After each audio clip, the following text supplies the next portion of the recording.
Assalamualaikum warahmatullahi wabarakatuh. Alhamdulillahilladzi khalaqal mauta wal hayata liyabluwakum ayyukum ahsanu amala wa huwal azizul ghafur. Asyhadu an la ilaha illallah wa asyhadu anna Muhammadan abduhu wa rasuluh la nabiyya. Sahabat wakaf yang dimuliakan Allah Subhanahu wa taala, kita bersyukur pada hari ini kita berada di penghujung bulan Sa'ban, dan mudah-mudahan Allah berikan kita kekuatan dan kemampuan untuk bisa sampai bertemu dengan bulan Ramadan, dan kita diberikan kemampuan untuk bisa beramal soleh yang terbaik di sisi Allah Subhanahu wa taala. Salawat serta salam pula kita haturkan kepada junjungan kita Nabi Allah Muhammad sallallahu alaihi wasallam, di mana Rasulullah adalah manusia paling mulia, manusia yang ditunjuk oleh Allah untuk kehidupan manusia yang sesungguhnya di kehidupan dunia ini hingga kehidupan di akhirat nanti. Nah, sahabat wakaf yang dimuliakan Allah Subhanahu wa taala, pada hari ini adalah kajian berkah Ramadan, dan nanti akan disimak kajian berkah Ramadan sepanjang bulan Ramadan. Ini akan kami tampilkan kajian-kajian yang sangat luar biasa, yang menginspirasi dan juga memberikan ilmu-ilmu yang sangat luar biasa pula dari narasumber-narasumber yang terbaik yang kami telah akan sajikan. Bulan Ramadan telah tiba, saatnya kita bersukacita untuk memanen pahala. Sibukkan diri dengan ibadah dan mengaji agar iman semakin kuat terpatri. Kajian berkah Ramadan akan menemani Anda setiap hari pukul 4 sore menjelang berbuka puasa. Dengan tayangan kajian yang mengupas ilmu-ilmu Islam serta narasumber yang kompeten dalam bidang sakofah Islam. Jangan lewatkan hanya di Wakaf TV.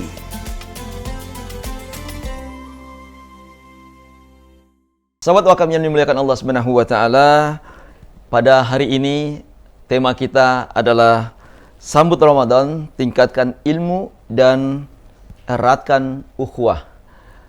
Dan alhamdulillah pada hari ini narasumber kita yaitu Ustadz Nafi Gunawan, alhamdulillah telah hadir di tengah-tengah kita, dan kita doakan agar guru kita bisa terus memberikan ilmu-ilmunya dan terus bisa hadir bersama kita untuk saling berbagi, dan kita sebagai para jamaah sekalian bisa untuk bertanya langsung kepada beliau, dan insya Allah pada hari ini akan menyajikan tema seputar dengan Ramadan. Untuk itu kami sapa dulu. Assalamualaikum warahmatullahi wabarakatuh. Waalaikumsalam warahmatullahi wabarakatuh. Alhamdulillah, barakallah. Sehat ya? Alhamdulillah.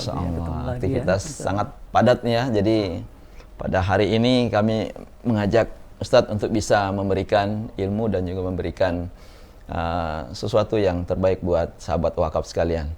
Nah, tema kita pada hari ini kan seputar dengan Ramadan, yaitu kita tingkatkan ilmu dan kita eratkan ukhuwah, Ustadz. Nah, ini sebelum antum mulai, saya ingin memberikan mungkin pertanyaan ya, ini seputar dengan Ramadan ini mengenai ilmu dan ukhuwah ini, Ustadz. Nah, mungkin langsung antum sambung dengan kajian pada hari ini. Tafadhal. Ya, terima kasih Pak Madi ya. Assalamualaikum warahmatullahi wabarakatuh. Waalaikumsalam warahmatullahi wabarakatuh. Alhamdulillahirabbil alamin. Wassalatu wassalamu ala Rasulillah wa ala alihi washabihi ajmain. Amma ba'du. Qala Allah Ta'ala fi kitabil aziz, a'udzu billahi minasyaitonir rajim. Bismillahirrahmanirrahim. Ya ayyuhalladzina amanu taqullaha wal tanzur nafsum ma qaddamat lighadin wattaqullaha innallaha khabirum bima ta'malun. Wa la takunu kalladzina nasullaha fa ansahum anfusahum ulaika humul fasiqun al-ayah. Wa qala Nabi sallallahu alaihi wasallam, man shoma ramadanan imanan wa ihtisaban ghufira lahu ma taqaddama min dhanbihi. Ya, alhamdulillah Bang Madi ya, kita ketemu ya. Alhamdulillah. Kita ini insya Allah kita bersyukur terus ya. Iya. Alhamdulillah, ini takdir dari Allah yang mempertemukan kita. Alhamdulillah. Dan kita ini sibuk dengan memperjuangkan agama Allah, mensiarkan Islam. Ini adalah kesibukan yang paling baik Bang Madi. Masya Allah, ya. Bang Madi suka mancing nggak? Waduh, mancing saya nggak begitu hobi, tapi ngelihat orang mancing ya. Oh, suka. Nggak apa-apa mancing ikan sambil berdoa. Masya Allah. Ya, kalau gitu ya. mancing ikan itu bagus, tapi kalau mancing masalah itu jangan ya. Ya. Kalau kayak di negeri kita ini sekarang banyak yang mancing masalah. Iya, gitu. Tapi kita nggak bicara tentang mancing ya. Iya. Kita bicara tentang marhaban ya Ramadan. Marhaban Ya. Ramadan. Jadi benar ya, kalau kita bicara Ramadan itu harus bicara tentang ilmu. Subhanallah. Iya. Karena kalau kita nggak punya ilmu, kita nanti akan salah. Ya. Betul. Jadi saya umpamakan ilmu itu al-ilmu nurun. Ya. Nur. Jadi ilmu itu adalah nur, cahaya. Jadi kalau misalnya kita berjalan di tengah hutan yang gelap gulita, Subhanallah. kemudian malam hari, kemudian apa yang kita butuhkan, Bung Adi? Iya, cahaya. Cahaya tentu kan. Masya Allah, benar. Kita nggak butuh duit, ya. Kita nggak butuh makanan, Iya. kita nggak butuh yang lainnya, tapi kita butuh ilmu. Atau nur. Al-ilmu nurun. Nah, hidup ini diibaratkan seperti kehidupan yang penuh dengan kegelapan. Contoh, banyak orang yang melakukan kedzaliman tanpa dia sadari, ya. Banyak orang yang pengen berkuasa terus-menerus, ya. Banyak orang yang mendolimi tetangga, tapi dia nggak sadar, merasa benar. Ya. Ini karena dia nggak punya ilmu, Bang Adi. Nah, kaitannya dengan apa? Ramadan dengan ilmu itu erat sekali.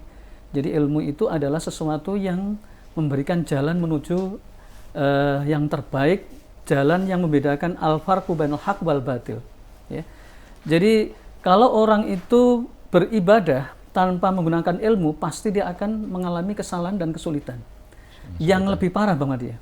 Orang kalau beribadah misalnya puasa ya, atau haji, atau ibadah lainnya ya, mahdoh lainnya, atau ghairu mahdoh, karena dia modal semangat doang, dia nggak punya ilmu, ya dia akan banyak ruginya. Ya, nanti kita bicara tentang puasa ya. Apa ada yang bisa menyebabkan rugi kan gitu. Apalagi zaman sekarang orang ada gadget ini banyak godaan-godaan ya. Jadi rugi. Rasulullah pernah menyampaikan celaka sampai 3 kali, Bang Madi. Nah, jadi celaka sampai 3 kali. Sahabat pertama, ya Rasulullah, engkau berkata celaka sampai 3 kali, ada apa? Maka Rasulullah menjawab, wahai sahabatku, celaka bagi orang yang disebut namaku, dia tidak bersalawat. Ya, jadi apa susahnya kita menyampaikan sallallahu ala Muhammad, Allahumma sholli wa sallim barik ala Muhammad. Atau yang paling hebat dan paling dahsyat ini salat mutlak ini diucapkan tapi masya Allah luar biasa. Allahumma sholli wa sallim barik ala sayyidina Muhammad wa ala ali Muhammad adadama ya makhlukati wa ridho nafsi wa zinata arsi mudada kalimati. Masya Allah. Semoga selawat dan kesejahteraan kepada Rasulullah SAW, sejumlah makhluk yang ada, sejumlah timbangan yang ada, sejumlah ridho yang Masya Allah. Ini luar biasa. Jadi kalau kita mengucapkan Masya Allah. Nah, ilmu itu penting untuk kita peroleh karena kalau kita nggak punya ilmu tentu kita tidak bisa berbuat banyak. Contoh misalnya kita sholat tadi, kalau nggak punya ilmu ya nggak sah lah. Iya, benar. Contoh paling gampang, sholat itu syarat sahnya sholat adalah kita berwudu. Nah, dia nggak berwudu langsung sholat aja. Iya. nggak diterima. Nggak diterima. Nah, termasuk puasa. Dia puasa menahan lapar, menahan ini, tapi kemudian dia ghibah. Ya, sekali banyak orang ya ghibah. Karena nggak punya ilmu. Dia macam-macam, tapi dia nggak punya ilmu, akhirnya dia rugi. Iya. Betul. Nah, kalau kita bicara tentang ilmu dan Ramadan ini, Bang Mandi, Ramadan ini kan banyak nama ya. Iya. Jadi kalau Bang Madi ini nama lainnya siapa? Saya biasa dipanggil BM. BM apa itu? Bang Madi. Bang Madi atau BM ya? Iya. Jadi nama itu banyak ya. Kalau saya Al-Fakir ini kalau dulu bisa di Ustadz Nafi Gunawan, Gus Gun ya. Gus Gun. Ada Ustadz Nafi Al-Imam Jakarti, ya. Saya di Jakarta ya. Jakarti. Atau misalnya banyak Abu Safina, anak saya pertama Safina ya. Abu Safina. Atau misalnya Ibnu Hambal, saya anaknya bapak saya Imam Hambali. Banyak lah, nama saya banyak. Iya. Saya Abdurrahman yang terakhir, Abdurrahman. Nafi Gunawan itu saya ngalap berkah di dalam hadis dikatakan bahwa nama yang paling baik itu Abdurrahman. Hambanya Zat yang Maha Rahman. Itu begitu besok di Yaumul Qiyamah itu kelihatannya sepele, apa nama? Besok di Yaumul Qiyamah itu nggak ada yang sepele. Oh gitu ya. Itu ada pahalanya besar. Kan ada hadisnya. Nama termasuk nama. Iya. Banyak orang nggak ngerti, nama, loh nggak punya ilmu. Kalau Anda punya ilmu, wah, sesuatu yang diiringi dengan ilmu, Imam Ali mengatakan, sesuatu amalan sekecil apapun kalau diiringi dengan ilmu itu tidak menjadi kecil, menjadi betul, besar. besar ya. Nah, itulah ilmu. Itu baru nama ya. Baru nama tuh. Belum Ramadan ya. Nah, kita bicara tentang Ramadan. Ramadan ya. Ramadan itu punya banyak nama. Ayo sebutkan, Bang Madi. Ramadan ya. Syahrul Mubarak. Syahrul Mubarak, Nah, Syahrul bulan Syam, keberkahan, Syahrul Siam. Siam. Bulan puasa. Terus apa lagi? Syahrul apa ya? Sober, bulan Sober, ya. bulan kesabaran. Sabaran. Ya. Nah, banyak lagi. Ada yang jarang diungkapkan. Ramadan itu adalah bulan Sayyidus Suhur. Sayyidus Suhur. Sayyidus apa? Sayyid bukan Sayyid. Sayyid. Sayyidul Ayyam itu rajanya hari itu hari apa? Hari Jumat. Kalau rajanya bulan hari Ramadan. Nah, mungkin kita akan menganggap biasa kalau kita tidak punya ilmu. Coba saya mau bandingkan ya. Bang Madi punya tetangga namanya Pak Salman. Punya nggak? Salman. Tetangga-tetangga Bang Madi nggak ada namanya Salman. Nggak ada. Salman. Raiman, oke. Atau Bang Madi namanya Salman aja lah. Saya kasih nama Salman. Ya, Mudah-mudahan kayak Raja Salman ya. Masya Allah, ya. Kekayaannya dan iman. Ya. Nah, kalau raja kayak Bang Madi namanya Salman itu rakyat biasa. Iya. Tapi kalau Raja Salman itu kan raja. Jadi kalau misalnya Ustadz Salman atau Salman biasa itu mungkin kekayaannya paling mungkin sekitar 10 juta ya. Tapi kalau Raja Salman itu kekayaannya 100 triliun. Masya Allah. Ya kan? Gitu Jauh ya. kan? Jauh ya. Kalau misalnya Bapak atau Ustadz Salman itu mungkin pergi naik motor, kalau Raja Salman pergi naik kendaraan jet. Masya Allah. Bukan aja mobil, jet, pesawat jet pribadi ya. yang mengalahkan supersonik. Ini raja loh ya. Raja, Nanti kita akan berpikir bagaimana raja itu. Nah, raja itu adalah sesuatu yang memiliki keistimewaan ya luar biasa. Dikatakan raja apabila dia punya pengikut, punya pengawal, punya kekayaan, punya dunia seisinya, itu namanya raja. Jadi sekecil-kecil raja dia punya kebanggaan. Itulah perumpamaan antara raja dan biasa. Rajanya hari itu hari Jumat. Rajanya bulan itu bulan Ramadan. Makanya begitu cintanya Allah pada hamba yang beriman. Jadi Allah menyebut di dalam surat Al-Baqarah ayat 183 ya, Muhammad ya. A'udzu billahi minasyaitonir rajim.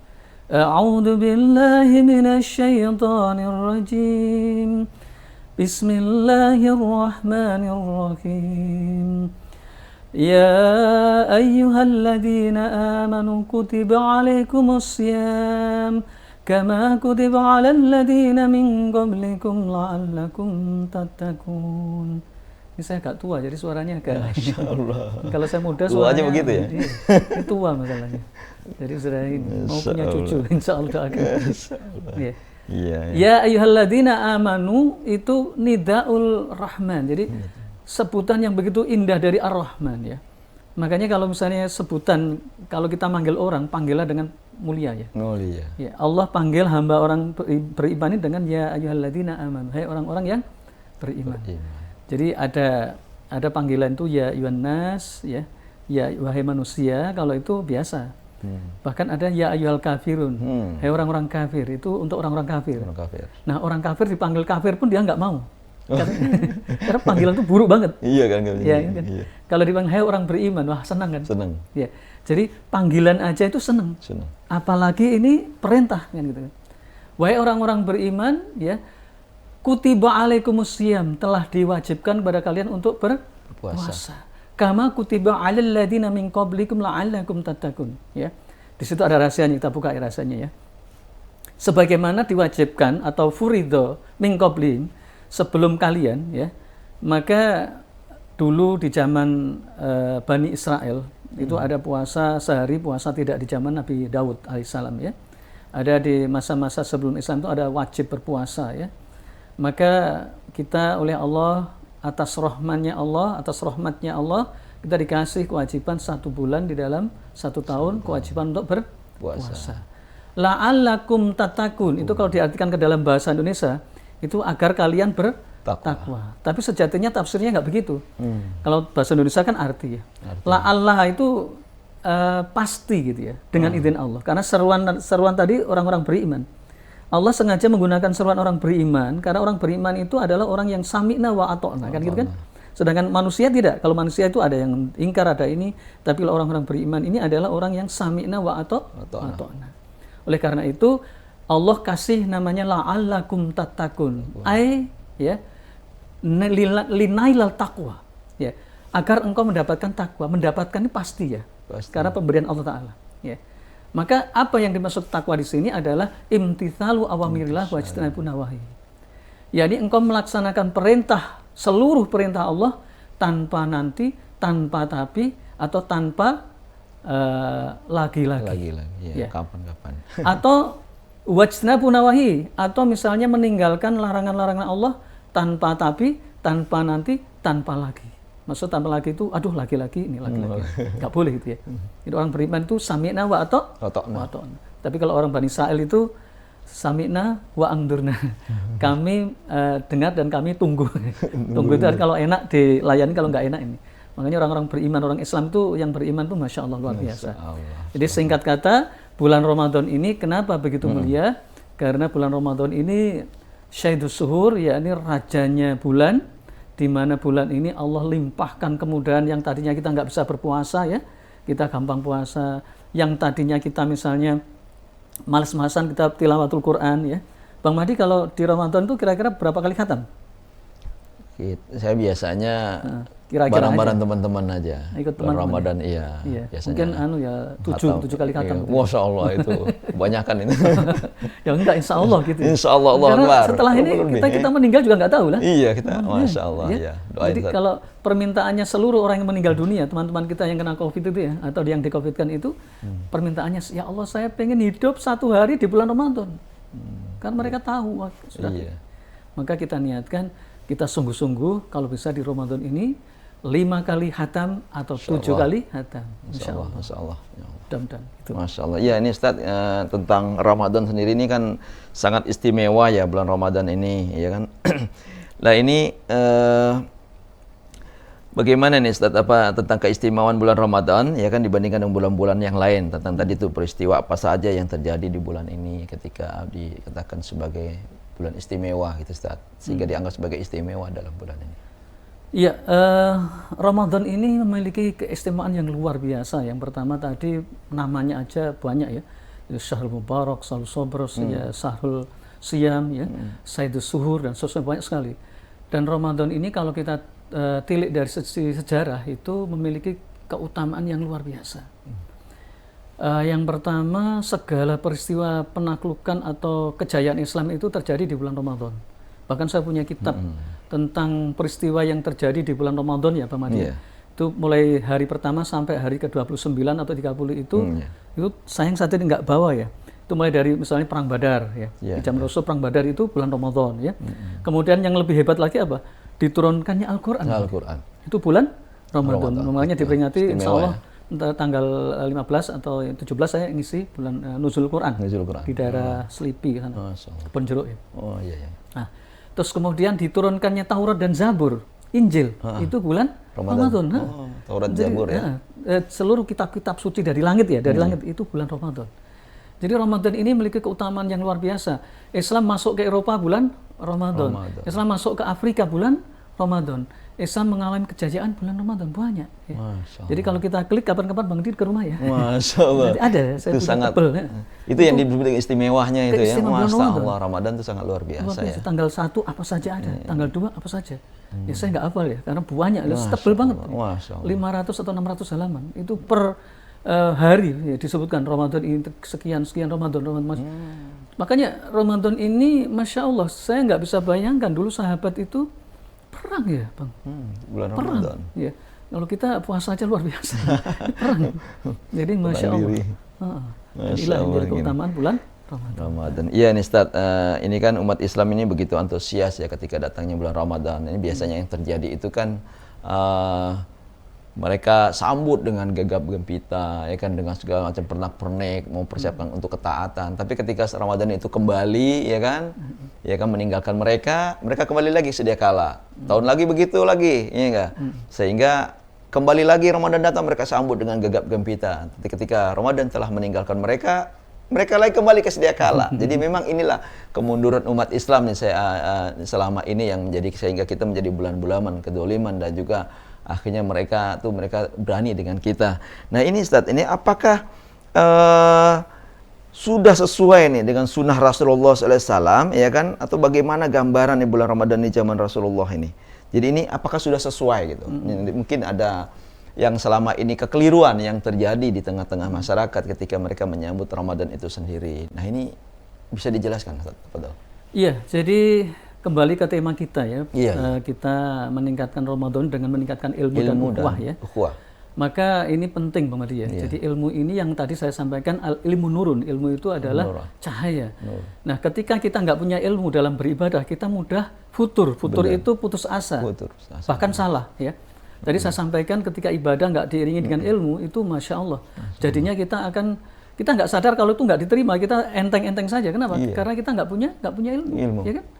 Nah, ini bisa kita lihat pertama Bang Madi, kalau misalnya di awal-awal atau sebelum Ramadan ya, seminggu atau satu hari menjelang Ramadan semangat ya, sampai seminggu.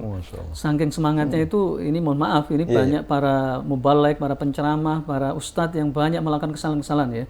Dan ini akhir zaman ya. Jadi akhir zaman ini semua itu malas belajar ya. Andai kata mereka belajar itu mungkin tidak akan mengulangi sebuah kesalahan. Dan saya pernah juga mengalami ya, karena saya manusia biasa ya. Jadi saya itu pernah menyampaikan sebuah hadis ya, itu saya sampaikan 17 atau 20 tahun yang lalu ya. Kemudian sekitar 10 atau 11 tahun yang lalu ketika saya menemukan buku karyanya Profesor Dr. Mustafa Ali Ya'qub, pakar hadis ya, dari Indonesia, itu saya baru sadar bahwa banyak sekali khotib-khotib yang salah di dalam menyampaikan hadis seputar Ramadan. Yang pertama adalah hadis yang mengenai tentang man fariha bidukhuli Ramadan haramallahu jasadahu ala niran ya. Jadi man fariha, barang siapa yang bergembira bidukhuli Ramadan, dengan masuknya Ramadan, haramallahu jasadahu ala niran, maka Allah mengharamkan jasadnya dari api neraka. Hadis ini banyak di pesantren-pesantren ya. Dan ini disampaikan para penceramah di televisi, di WA, di macam-macam ya. Saya sedih, hadis ini palsu. Atau mungkar. Ya, mungkar, Masya Allah. Kemudian yang lebih sering lagi, dan ini sering ya, Ramadan itu awalnya adalah rahmat. Jadi awalu rahmat wa usatuhu maghfirah wa akhiru itqu minan nar. Jadi Ramadan itu 10 hari pertama itu adalah rahmat. 10 hari kedua itu adalah ampunan, dan 10 hari ketiga itu adalah itqu minan nar, dijauhkan dari api neraka. Itu adalah palsu, atau mungkar. Ya. Paling tidak doif, tapi doif yang sangat ditolak. Doif itu macam-macam. Ada doif yang bisa diambil kalau dia tidak bertentangan dengan yang sahih. Ada doif yang menuju mungkar. Ya, kalau mungkar ini ditolak. Ya. Dan ini banyak. Ya. Masalahnya apa? Ini mohon maaf, ini di kalangan Muhammadiyah juga ada, di kalangan tertentu juga banyak ya. Itu para asatid ya, ini saya menghimbau para asatid untuk belajar ya, belajar. Karena saya sendiri Al-Fakir juga salah pernah menyampaikan hadis ini, dan setelah saya baca kitab-kitab tentang hadis yang bermasalah tentang seputar Ramadan, maka itu saya jadi sadar, wah Masya Allah salah ya. Maka itu saya nggak akan menyampaikan. Nah, cukup bagi kita 2 hadis. Kalau ayatnya itu cukup di Al-Quran, jelas Al-Quran. Iya, 183 yang ya. Tadi 183 surat Al-Baqarah. Hadisnya yang sementara saya sampaikan 2, nanti bisa dibuka di kitab Riyadhus Shalihin yang benar, yang bagus, kitab itu bagus sekali. Kitab Riyadhus Shalihin ya, karangan Syekh Abu Zakaria Imam Nawawi Al-Dimasqo, dari Damaskus Suriah. Yang pertama adalah man shoma ramadhana imanan wa ihtisaban ghufira lahu ma taqaddama min dhanbi. Itu hadis yang sahih. Dan ini benar. Kemudian yang kedua adalah man qoma ramadhanan imanan wa ihtisaban ghufira lahu ma taqaddama min dhanbi. Yang pertama, man shoma ramadhana imanan wa ihtisaban, barang siapa yang berpuasa karena mengharapkan ridha Allah dan ampunan Allah, maka Allah ampuni dosa-dosa yang telah lalu. Itu dosa yang bisa diampuni dengan puasa. Puasa, iya, khusus untuk puasa. Karena dosa itu macam-macam. Ada dosa yang bisa diampuni dengan sedekah. Ada yang dosa yang bisa diampuni dengan bekerja. Ada yang dosa yang bisa diampuni dengan mengembalikan barang yang dia ambil. Kayak koruptor itu nggak bisa diampuni dengan kecuali harus mengembalikan. Ya. Ada dosa yang bisa diampuni oleh kedua orang tua. Dosa itu macam-macam. Dan ini bisa diampuni ketika kita puasa.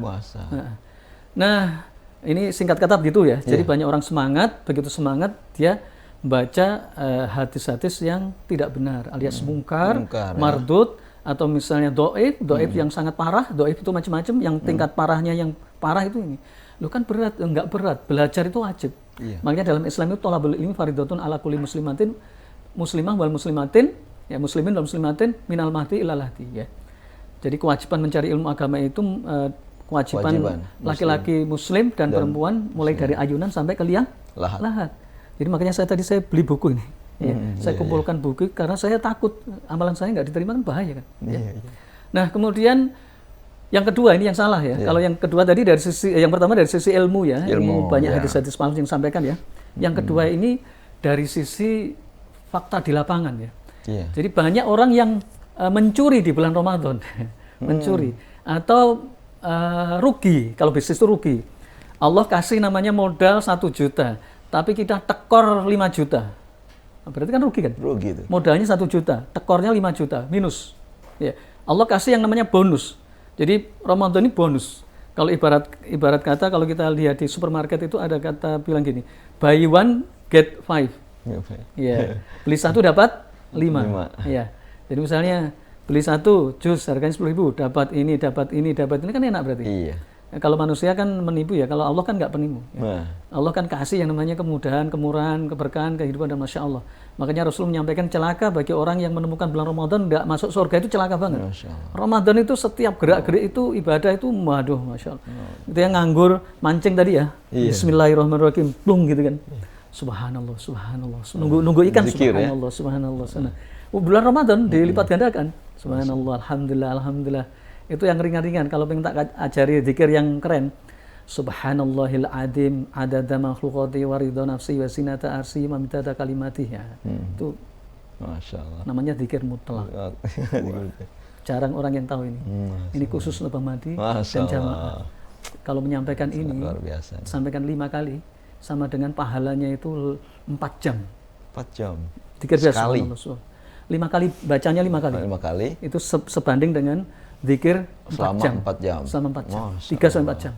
Itu hadis riwayat Hafsah binti Umar. Jadi Hafsah itu zikir dari subuh sampai duha. Kemudian oleh Rasulullah diajari ini tadi, Subhanallahil adzim adada makhluqati wa ridha nafsi wa zinata arsi wa midada kalimati. Kalau diartikan hadis sahih ini, hadis ini. Masya Allah. Ya. Nah, saudaraku sekalian, yang kedua yang banyak yang orang rugi di bulan Ramadan ini begini. Contoh yang paling gampang, ini paling gampang ya. Kita puasa ini udah Masya Allah pahalanya luar biasa. Sayangnya banyak anak-anak kita, banyak kaula muda, ibu-ibu, mak-mak, bapak-bapak itu menghabiskannya itu dengan cara yang tidak benar. Paling gampang ini, main game. Game 4 jam. Masya Allah. Ini 4 jam. Atau misalnya ini, wah untuk ngabuburit ya, ngabuburit. Ibu-ibu itu nyari makanan aja 2 jam keliling, jam 4 udah keliling. Makannya tidak cuma 15 menit, nyarinya itu. Nyarinya lama ya. Nyarinya lama, Masya Allah, Masya Allah. Itu gimana rugi? Jadi kalau besok di Yaumul Qiyamah itu syuting ya, nanti kalau kita di syuting ya, misalnya tadi saya ini ya, syuting diri sendiri, ternyata banyak riwa-riwinya, kesana kemari, riwari. Ngajinya cuma, aduh 15 menit ngantuk capek. Saya tanya, kamu khatam berapa kali? 1 hari 1 juz. Aduh. Nanti kalau kamu belajar pada orang yang meninggal dunia. Kalau orang meninggal dunia, permintaannya 1, apa? Pengen hidup 1 menit. Kamu hidup 1 tahun santai-santai aja. Coba kalau pengen nggak menyesal, belajar kepada orang meninggal. Ya, gimana caranya? Masuk kuburan, salam, kemudian bertanya. Gimana caranya bertanya? Ya belajar hadis lah. Jadi orang itu kalau ditanya, orang meninggal dunia kalau ditanya ya, itu pengennya dia hidup lagi. Karena sudah tahu, ternyata begini. Selama cerita-cerita itu, ternyata begini. Ya. Makanya jangan sampai Ramadan ini kita biarkan begitu saja, terutama televisi. Kalau sekarang gadget nih, emak-emak dan sosial itu. Nah, termasuk anak-anak kita itu kita hindarkan daripada permainan game. Ya.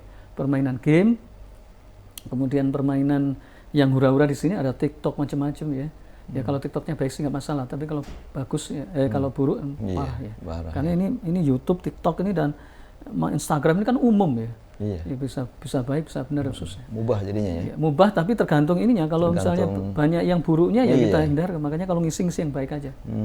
Semua itu akan dihisap ya. Ada jadi masalah nih. Iya. Ya jadi ya kalau kita makan inilah misalnya yang makan yang enak banyak itu nggak apa-apa. Tapi kalau makan sedikit saja tapi daging babi. Wah. Mas ini kan sedikit ya. Kan sedikit tapi jadi masalah ini. Aduh. Ini doa kita nggak akan diterima kalau sedikit aja. Sedikit secuil daging babi. Doa kita nggak diterima. Barang siapa yang makan makanan haram, haram itu baik jasadnya maupun dengan cara korupsi, itu doanya nggak akan diterima. Masya Allah. Apa nggak ngeri? Ya. Jadi ini yang terjadi ketika kita bicara realitas akhir-akhir ini. Iya nih Ustadz, emang saat ini memang umat Islam ini kan sangat luar biasa ya. Kita ditempa dengan segala macam ujian, dengan ini banyak sekali lah problem-problem di tengah-tengah umat saat ini ya. Nah ini memang kitanya sebenarnya maksudnya tuh ini ya, umat Islam sendirinya memang tadi tuh ketika datang Ramadan, ketika keluar dari Ramadan tidak berubah. Ya, seperti tadi Ustadz sampaikan bahwa ilmu ya kan kurang dipelajari, menuntut ilmu tidak dijalankan ya kan. Kemudian mereka seakan-akan Ramadan itu seakan-akan kehidupan Islam tuh di Ramadan saja. Seakan-akan kehidupan Islam itu cuma sebulan aja gitu. Setelah itu udah gak ada kehidupan Islam ini. Ini kan yang mungkin bertumpuknya masalah, bertumpuknya problem di tengah-tengah kita. Dan kemudian lagi ditambah lagi musuh-musuh Islam ini sangat masif ya, sangat luar biasa ini menyerang umat Islam itu sendiri ya, karena mungkin karena jauhnya Islam itu jauhnya umat ini dengan Islamnya, jauhnya umat ini kepada Allah Subhanahu wa taala, sehingga musuh tuh kayaknya lebih gampang banget makannya nih gitu. Nah, ini bagaimana nih Ustadz untuk memperkuat atau meningkatkan ukhuwah Islam nih di saat-saat kondisi seperti ini itu gimana Ustadz ya? Iya Bang Madi, jadi saya juga prihatin ya, kita prihatin ya. Sebenarnya. Sekarang ini umat ini jauh daripada semestinya ya. Iya. Dengan Islam itu seolah Islam itu hanya puasa dan itu pun nggak sempurna ya. Iya. Dipikir puasa itu hanya menahan lapar dan haus. Kan gitu kan. Padahal perilakunya jauh daripada nilai Islam. Nah, yang pertama ini menjadi keprihatinan kita udah lama ya dari dulu ya. Jadi orang kaum muslimin ini semangat hanya 10 hari pertama. Oh gitu ya. Penuh kan gitu. Iya itu. Penuh. 10 hari kedua. Tadi dibahas dalilnya itu ya, Ustaz? Iya, jadi begini, pahala itu kan kalau orang punya ilmu Bang Adi, iya. itu enak. Ya, jadi dia itu justru pahala itu macam-macam. Saya ceritakan ya, supaya kita istiqomah ya. Supaya kita istiqomah. Jadi pertama pahala niat itu sudah dapat pahala. Ya, kita niat puasa dapat pahala. Yang kedua pahala amal. Yang pertama niat ya, niat sudah. Niat aja malamnya udah dapat pahala. Itu belum puasa loh ya. Iya. Nah, kedua adalah fi'lan. Fi'lan itu amal atau amalan. Itu ketika kita berpuasa menjadi pahala. Ya. Yang ketiga adalah pahala istiqomah. Nah, keren kan? Iya. Istiqomah. Ini istiqomah. Jadi misalnya kita sakit nih misalnya ya. Di hari kelima kita sakit. Kita tetap dapat pahala puasa karena kita sakit ini kan bukan kehendak kita. Iya. Nah, itu namanya pahala puasa istiqomah. Yang keempat, pahala jariyah. Iya. Coba bayangkan, ini kalau punya ilmu, kalau nggak punya ilmu ya nggak ngerti lah. Kayak gini. Jadi pahala jariyah apa? Kita dakwah seperti ini. Ya, saya ceramah, menulis, kemudian buat YouTube, buat TikTok. Kita kan kalau ada orang tersadarkan lewat ceramah kita itu amal jariyah. Amal jariyah. Kita mungkin udah meninggal dunia ya. Itu dapat jariyah. Contoh ini, misalnya karya Imam Syafi'i, saya tiap waktu tuh beli buku terus. Kenapa saya beli buku? Karena bagi saya ilmu itu lebih utama daripada makan atau plesir kemana-mana sudah saya alami ya. Jawa, Bali, seluruh Indonesia ini udah mau keliling lah ya. Itu bagi saya lebih nikmat saya beli buku. Ya. Contoh saya baca hadis Sahih Imam Bukhari. Jadi Imam Bukhari itu hidup di antara 230 Hijriah. Sekian ya. Kalau sekarang 1443.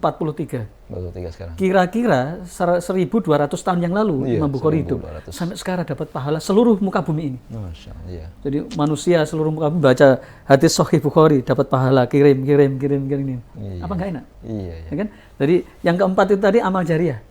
Jadi ada niat, pahala amal, pahala istiqomah. Nah, pahala jariyah, pahala jamaah. Ya, jamaah itu kalau misalnya Bang Madi ngajak-ngajak kebaikan, ya misalnya saya membuat kajian yang menghadiri 5 orang, itu pahalanya. Ya, sudah kita melakukan kita dapat pahala. yang kelima tadi jariah ya. Ini satu kali amalan dapat 5 jenis pahala. Masya Allah. Lah, masa sudah tahu kayak gini kita mau mengurangi niat kita? Kan nggak mungkin kan? Iya. Jadi kenapa orang-orang itu hanya semangat di bulan 10 hari pertama, paling mentok 10 hari kedua. Jadi malam ke-21 udah pada malas. Saya hitung itu rata-rata saya ceramah di mana-mana itu rata-rata softnya itu tinggal 2 soft. Itu 21. Ya. Karena mereka nggak punya ilmu ini. Kalau orang punya ilmu ini ya nggak mau diberikan. Bahkan kalau kenapa dulu imam dulu Imam Bukhari, Imam Ibnu Al-Jauzi, Imam An-Nasai, Imam Ali, Imam dan lain-lain sebagainya itu mereka mengorbankan dunia untuk akhirat. Walal akhiratu khairul laka minal ula. Walal akhiratu khairul laka minal ula. Sungguh kehidupan akhir itu lebih baik daripada dunia. Ula itu dunia. Yang pertama. Kalau Anda tahu saudara sekalian, saudara kita yang sudah meninggal, mereka nggak pengen makan, nggak pengen punya istri cantik, nggak pengen rumah megah, mereka pengennya itu beribadah sungguh-sungguh, tilawah, wakaf, sahabat wakaf. Anda belajarlah dari orang-orang yang sudah meninggal dunia. Mereka pengen hidup tapi nggak bisa hidup, mereka pengen wakaf tapi nggak bisa wakaf, mereka pengen berbuat baik tapi nggak bisa berbuat baik, meninggal dunia. Nah kita, kalau kita sudah tahu gini, masa kita santai-santai saja? Kan nggak mungkin. Betul tidak? Betul, benar. Kan gitu kan. Insya Allah. Nah, ya. maka yang jawaban yang pertanyaan yang terakhir dari yang ketiga tadi, ukhuwah ya. Ukhuwah itu kita maka libatkan. karena kita ini diserang oleh musuh-musuh kita, karena kita ini umat Islam ini sudah mengalami degradasi, krisis ilmu, krisis iman, krisis ilmu, krisis ukhuwah, ya, apalagi yang menghancurkan itu adalah musuh-musuh Islam. Musuh Islam memang langsung dan tidak langsung. Ada yang langsung ya, yang mengadu domba umat Islam, si guru ini dengan guru ini diadu domba. Ada juga yang orang-orang munafik, Bang Adi. Orang munafik. Nah, mereka itu harus diingatkan dosa yang paling besar itu 3, mendekati syirik ya. Mendekati syirik. Dosa yang pertama, dan ini menjadikan pelaku-pelaku puasa itu akan mengalami kerugian yang teramat sangat banyak. Bangkrut puasanya. Ya, kamin so'imin laisa lahum illa ju'wal atas. Berapa banyak orang yang berpuasa kecuali dia mengalami lapar dan dahaga. Kenapa? Karena dia itu ghibah. Ini dosa yang paling kecil tapi besar loh ya. Besar ya. Dosa besar yang paling kecil. Jadi ini dosa besar yang paling kecil. Dosa besar paling kecil. Dosa besar, pelakunya mendekati syirik, tapi dia paling kecil. Ngerasani orang, ya. Menggibahi orang. Ini adalah dosa besar. Yang kedua, atasnya ini adalah fitnah. Jadi melakukan fitnah. Dan ini demi YouTuber, demi follower, ya. Demi follower untuk mencapai ini memfitnah orang. Ya. Itu dia. Ya, contoh ini misalnya memfitnah itu, ini contoh yang paling gampang begini kan. Ini ghibah ya. Ghibah itu bisa dalam bentuk mulut, bisa dalam bentuk tangan, bisa dalam bentuk video ya. Contoh, ini yang paling gampang contoh. Ada seorang wanita selingkuh ya. Seorang wanita selingkuh. Kemudian sama suaminya di syuting. Ini nggak perlu, ini dosa. Si perempuan ini, istrinya selingkuh itu udah ada dosa besar. Harusnya diselesaikan dengan kekeluargaan, kemudian dicerai atau apa ya. Nggak boleh dipublish, nggak boleh disyuting di YouTube. Gitu. Ya. Akhirnya ketika disyuting kan orang heboh. Kemudian yang menonton 1 juta. Si nyuting ini kena dosa, Mas. Madi. Jadi dia si nyuting ini meskipun dia itu korban, si laki-lakinya itu kan korban dari perempuan ini. Maksudnya suaminya ya. Suaminya nyuting ini tapi diupload. Itu dosa. 1 juta yang nonton. Dan dia mengobral keburukan perempuan. Meskipun perempuannya salah, kan nggak boleh, aib itu nggak boleh disebarkan, harus ditutupi. Itu yang pertama. Itu namanya ghibah. Ghibah dalam bentuk video. Nah, yang kedua adalah fitnah. Fitnah itu dia nggak bilang begitu, nggak berzina, tapi difitnah. Kamu zina, dibikin rekayasa seolah-olah zina. Padahal itu perempuannya orang lain. Terkesan ini zina. Itu namanya fitnah. Itu lebih besar lagi. Fitnah. Lebih besar ya. Lebih besar. Nah, yang ketiga lebih besar lagi adalah namimah. Namimah. Ini yang menjadikan umat Islam itu sekarang itu tercerai-berai. Ukhuwahnya nggak jalan, kenapa namimah diadu domba? Dan ini para buzzer penguasa, para badut-badut istana itu membiayai orang demi duit aja, mereka diadu domba. Umat Islam diadu domba, kelompok A dan kelompok B diadu domba, akhirnya panas. Kalau andai kata mereka tahu, ya, dosanya mengadu domba dan diadu domba, itu naudzubillah, puasa mereka hilang pahalanya. Naudzubillah min dzalik. Masya Allah, ini sangat bahaya. Berarti Namimah ini termasuk ini ya apa dosa yang ini juga ya. Apalagi kalau bertambah dengan kebencian-kebencian karena istilahnya para namimah ini malah justru jadi ini ya, jadi dosa jariah terus. Dosa jariah, kan apalagi diupload tuh. Iya, diupload ya. Masya Jadi Allah. itu wah mengerikan sekali. Nah terus gini Ustaz, tentang umat Islam itu sendiri kan memang secara individu jamaah masyarakat ini kan memang harus melakukan maksudnya tuh mengangkat kembali Islam ini ya kan, karena memang keterpurukan dan juga tadi karena upaya-upaya namimah yang dilakukan sama musuh-musuh Islam itu sendiri.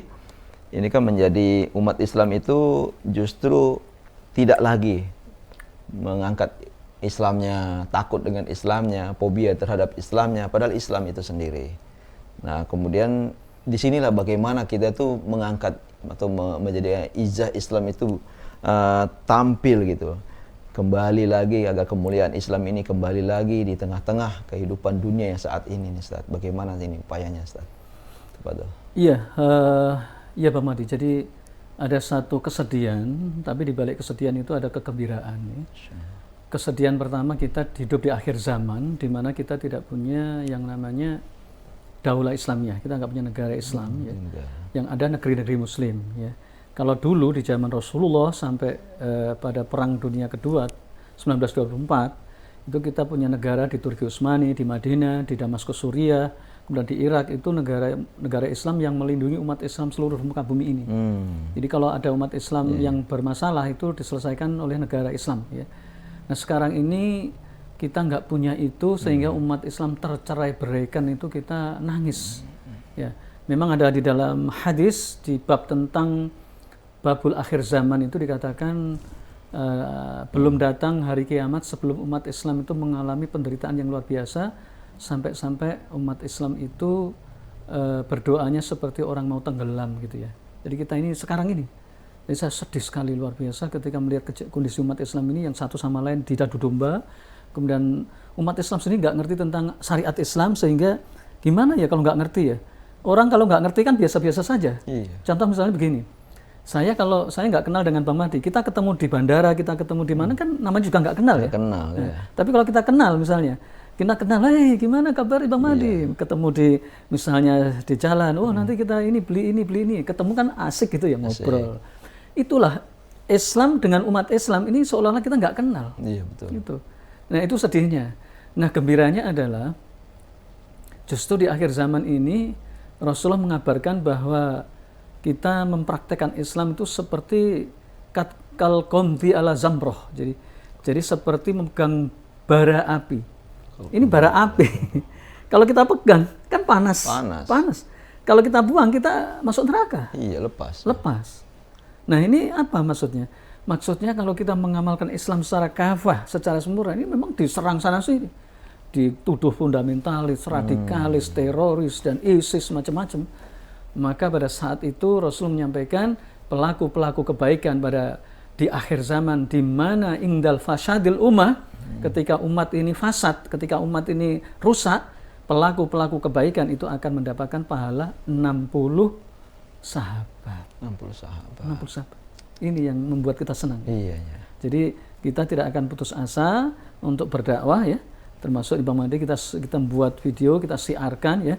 Sahabat wakaf, jangan bosan-bosan untuk berwakaf di Badan Wakaf Quran, karena sesungguhnya amal kalian insya Allah karena Allah maka akan bermanfaat kepada manusia, dan besar kecilnya pahala itu ditentukan oleh besar kecilnya manfaat bagi manusia. Contoh misalnya sahabat wakaf ini memberikan uang 1 miliar lah, kemudian dibuatkan rumah tahfiz Quran atau wadah Al-Quran atau pengiriman Al-Quran ya kemarin di Kalimantan ya, Kalimantan Barat. Kemudian ada penggalian sumur untuk kemaslahatan umat atau untuk yatim piatu, untuk asatid dan seterusnya, itu Masya Allah itu luar biasa.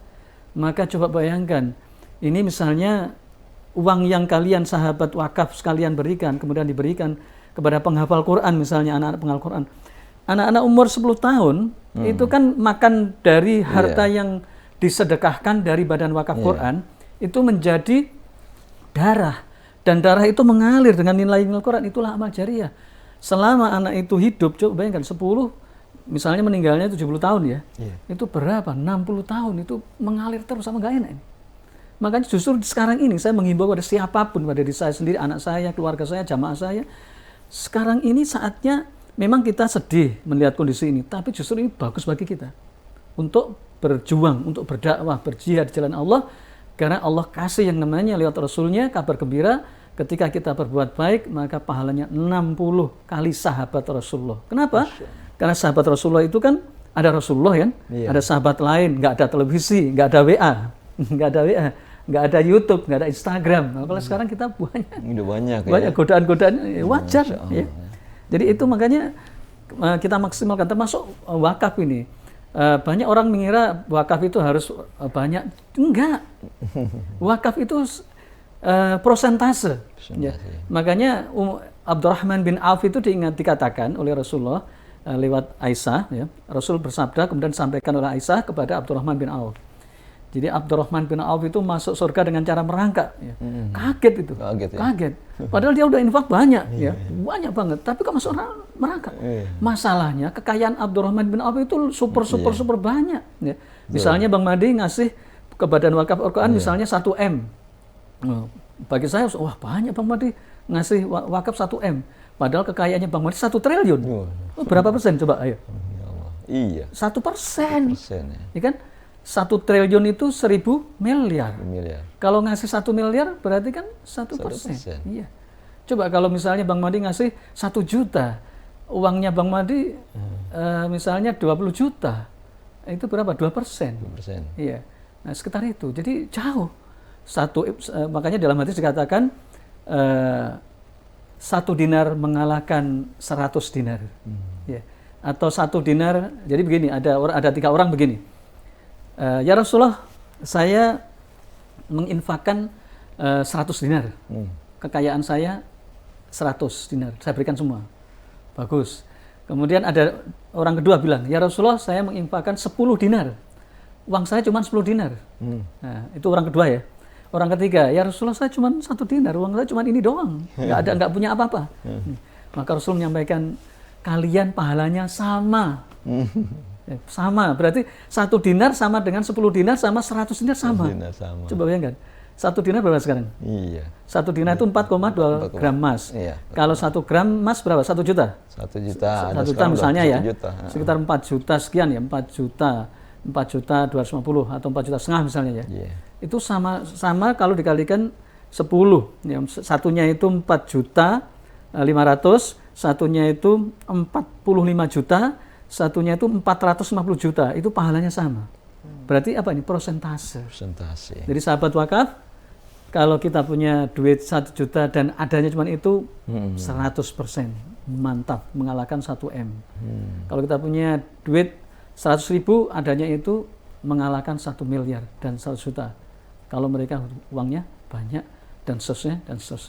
Jadi luar biasa kan, Masya Allah. Biasa. Ini memang bagian dari termasuk kita membangkitkan kembali kemuliaan Islam, dan juga kita termasuk juga bagian dari orang-orang yang ikut andil ya Ustaz ya, berjamaah ini. Nah, ini sahabat wakaf sangat luar biasa ketika mereka sudah berbagi dengan saudara-saudara kita ini Ustaz. Mereka saat ini saudara-saudara kita yang kesulitan, yang dulunya tidak punya Quran sekarang sudah punya Quran. Qurannya yang kemarin robek-robek sekarang sudah punya. Ini membagian dari membangkitkan. Nah, dari situlah BWA ini termasuk mengangkat kembali taraf kehidupan mereka. Di sana juga kita bangun sarana air bersih dan segala macam. Nah, alhamdulillah ada masjid-masjid sekarang sudah ramai. Itu juga termasuk bagian kita mengangkat kehidupan Islam kembali supaya mereka tuh merasakan bahwa Islam itu rahmatan lil alamin, bahwa Islam itu sangat luar biasa memberikan sesuatu yang terbaik secara berjamaah. Jadi memang inilah ukhuwah yang dilakukan. Nah, lagi-lagi memang begini Ustaz, secara global sih ya kita melihat kita minimnya apa ya, bersimpang siur dengan para pendakwah, dengan segala macam problem-problem, dengan cara apa, dengan segala macam cara yang terjadi di tengah-tengah kita itu kan yang terjadi justru agak sedikit merosot di pemikiran umat Islam saat ini. Nah, ini bagaimana nih mengangkat kembali kemerosotan daripada pemikiran umat saat ini, ya kan? Dan juga kemudian umat Islam itu sendiri justru mereka tuh merasa bahwa pola hidup mereka ini dianggap sudah baik aja gitu. Tetapi tadi mungkin tidak ada dasar ilmu dan tidak adanya ukhuwah, membangkitkan ukhuwah, ini dua problem ya, sehingga saudara kita di sana belum mendapatkan ilmu, dan juga karena ukhuwahnya yang tidak terjalin, ini yang jadi problem di tengah-tengah kita saat ini. Nah, ini bagaimana Ustadz, ini adakah para pendakwah atau Ustadz bisa menyampaikan solusi buat saudara-saudara kita agar kemerosotan tadi tentang cara berpikir masyarakat ini tidak terjadi gitu loh Ustadz. Gimana Ustadz? Iya, jadi ini sebenarnya kan berkaitan dengan ilmu ya. Iya. Jadi minimnya ukhuwah, nilai-nilai ukhuwah yang sekarang carut marut ya. Carut marut. Itu karena minimnya ilmu. Saya bongkar rahasia ini ya. Ini saya mau bongkar karena saya juga terjun di masyarakat langsung, mendengar mereka. Bahkan saya punya teman-teman kontak para asatid berbagai kelompok dan mereka menyampaikan hal yang sama. Jadi sebenarnya begini, kita ini hidup di akhir zaman, yang akhir zaman ini penuh dengan nilai-nilai materialisme, nilai-nilai hubbud dunia. Jadi Rasul mengingatkan 1400 tahun yang lalu, sayati ala nasi zamanun, akan datang satu masa di mana pada saat itu umat Islam begitu mayoritas banyak, tetapi mereka itu centang berenang, mereka tidak punya kekuatan, mereka laksana seperti buih di lautan. Kalau buih kan nggak punya kekuatan, ikut aja kan gitu. Nah, kemudian sahabat bertanya, ya Rasulullah, apakah jumlah kami itu sedikit? Tidak, jumlah kamu mayoritas.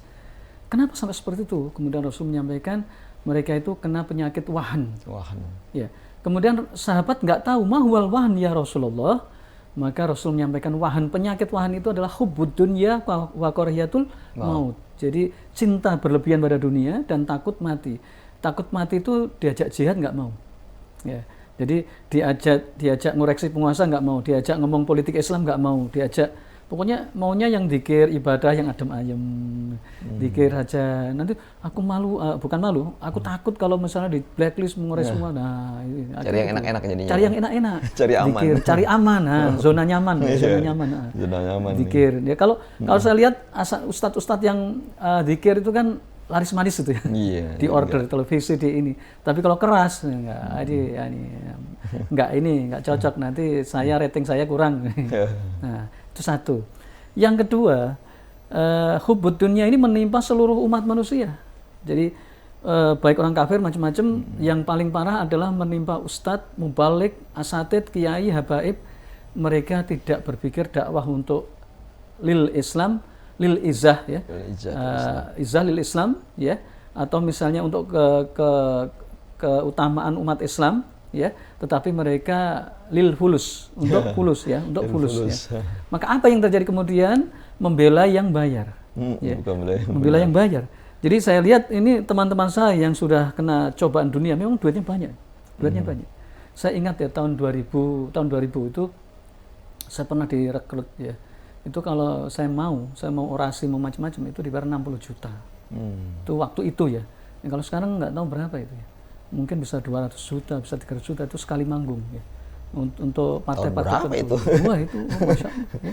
Jadi itu makanya. Jadi para ustadz-ustadz atau mubalik yang hubbud dunia tadi, itu sudah masuk dan mereka mencari dalil. Nah, kita bicara tentang setan lagi ya. Pertama, mereka nggak punya ilmunya kurang ya. Meskipun mereka ilmunya banyak, tetapi ya namanya ilmu kan masih luas ya. Mereka tidak bicara tentang hati, ilmu hati.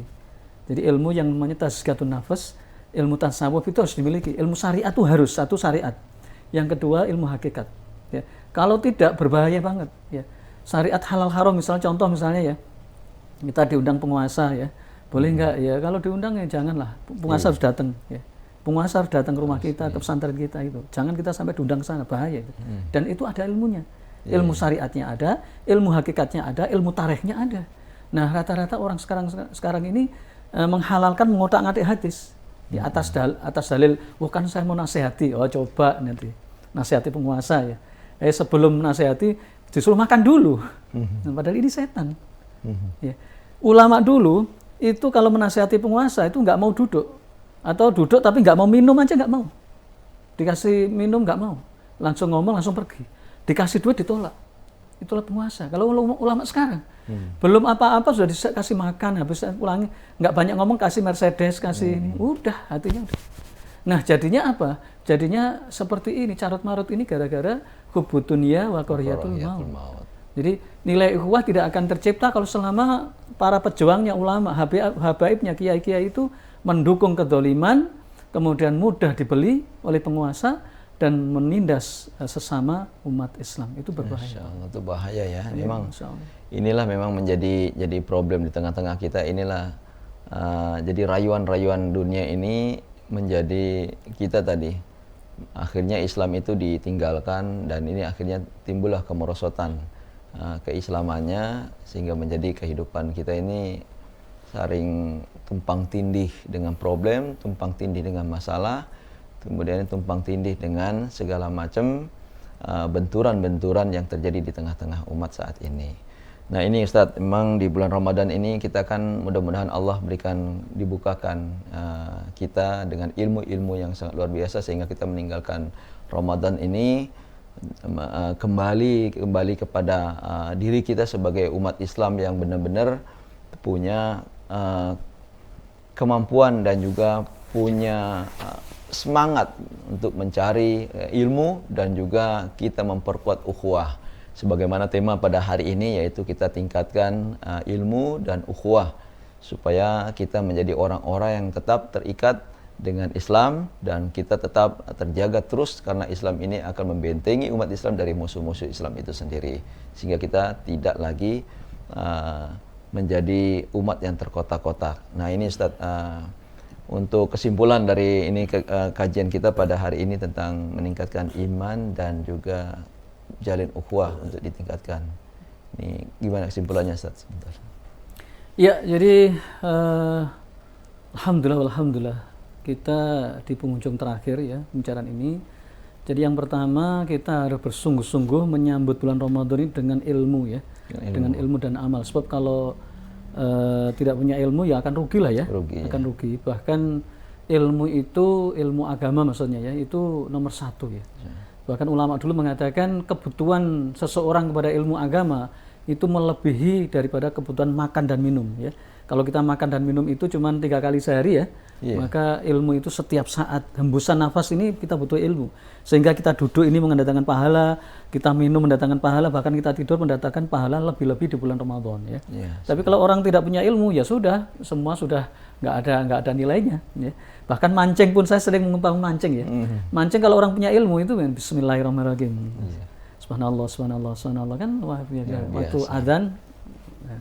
Yang kedua, bulan Ramadan adalah bulan yang penuh berkah, yang Masya Allah itu rajanya bulan, jadi Sayyidus Suhur, maka jangan sampai kita sia-siakan Ramadan, sebab kalau kita sia-siakan nanti kita tidak akan mendapatkan, dan paling celaka adalah Rasul menyampaikan celaka salah satunya adalah orang yang ketemu bulan Ramadan nggak bisa masuk surga. Artinya apa?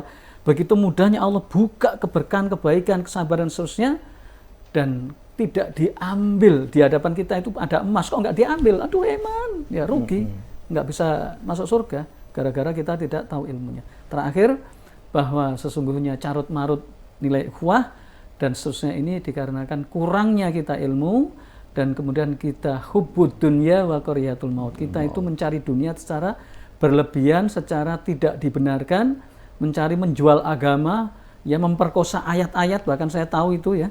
Ya kalau orang nggak punya ilmu nggak tahu lah ya. Kalau punya ilmu kan tahu, oh ini dia followernya banyak, jutaan followernya. Ya sering tahu, tapi dia salah. Orang yang bisa menilai salah ini kan orang yang punya ilmu. Kalau orang lain nggak ngerti kan gitu kan. Betul. Jadi dia itu begini-begini, aduh kasihan dia, kasihan. Ya gara-gara itu tadi, 17 tahun yang lalu saya baca hadis palsu, ya saya tahunya kan saya baca. Kalau saya nggak baca nggak tahu. Nah itu pentingnya ilmu, sehingga kita menjadi orang yang terbaik. Dengan ilmu kita bisa beramal benar, dan kita tingkatkan ukhuwah Islam. Masya Allah. Barakallah Ustaz. Ya. Masya Allah. Ya sahabat wakaf yang dimuliakan Allah Subhanahu wa taala, alhamdulillah kita sudah sampai di penghujung materi dari kajian kita pada hari ini, yaitu tema tentang meningkatkan iman ilmu kita dan juga ukhuwah Islamiyah kita. Maka pada hari ini kami BWA untuk memasuki bulan Ramadan, memohon maaf lahir dan batin atas segala salah dan khilaf kami dari segala macam tayangan, tingkah dan segala macam yang mungkin kami telah berbuat salah. Di bulan Ramadan ini kita mudah-mudahan semua kita diampuni oleh Allah segala macam dosa-dosa kita. Kita meninggalkan Ramadan juga kita akan menjadi orang-orang yang bersih dari segala macam dosa-dosa. Sahabat wakaf yang dimuliakan Allah Subhanahu wa taala, kajian kita pada pekan depan nanti, beberapa hari ke depan di bulan Ramadan ini akan terus setiap hari kita akan tayang dengan ilmu yang lebih mantap lagi dari narasumber-narasumber yang berkompeten juga, dan insya Allah sahabat wakaf menontonnya, sekali menonton kajian sekali saja itu mendapat pahala seperti kita mengikuti kajian sampai 700 kali. Masya Allah, ini hadisnya Ustaz ya, begitu ya, dapat lipat ganda dari kita mengikuti ibadah-ibadah di bulan Ramadan. Mudah-mudahan kami dari BWA bisa memberikan dan menyajikan yang terbaik buat sahabat wakaf sekalian. Mungkin ini saja Ustadz, kami ucapkan terima kasih atas ilmu yang telah disampaikan kepada kami, dan semoga kita diberikan kekuatan dan kemudahan dan juga diberikan kesehatan selalu untuk bisa memasuki Ramadan ini dengan banyak sekali amal-amal yang kita lakukan itu lebih baik lagi daripada tahun-tahun yang kemarin. Baik Ustadz, terima kasih. Baiklah sahabat wakaf, kita tutup kajian pada hari ini dengan baca doa kafatul majelis. Subhanakallahumma wa bihamdika asyhadu an la ilaha illa anta astaghfiruka wa atubu ilaik. Allahumma arhamna bil Qur'an, Allahumma barik lana fi majlisina hada bi rahmatika ya arhamar rahimin. Assalamualaikum warahmatullahi wabarakatuh. Waalaikumsalam.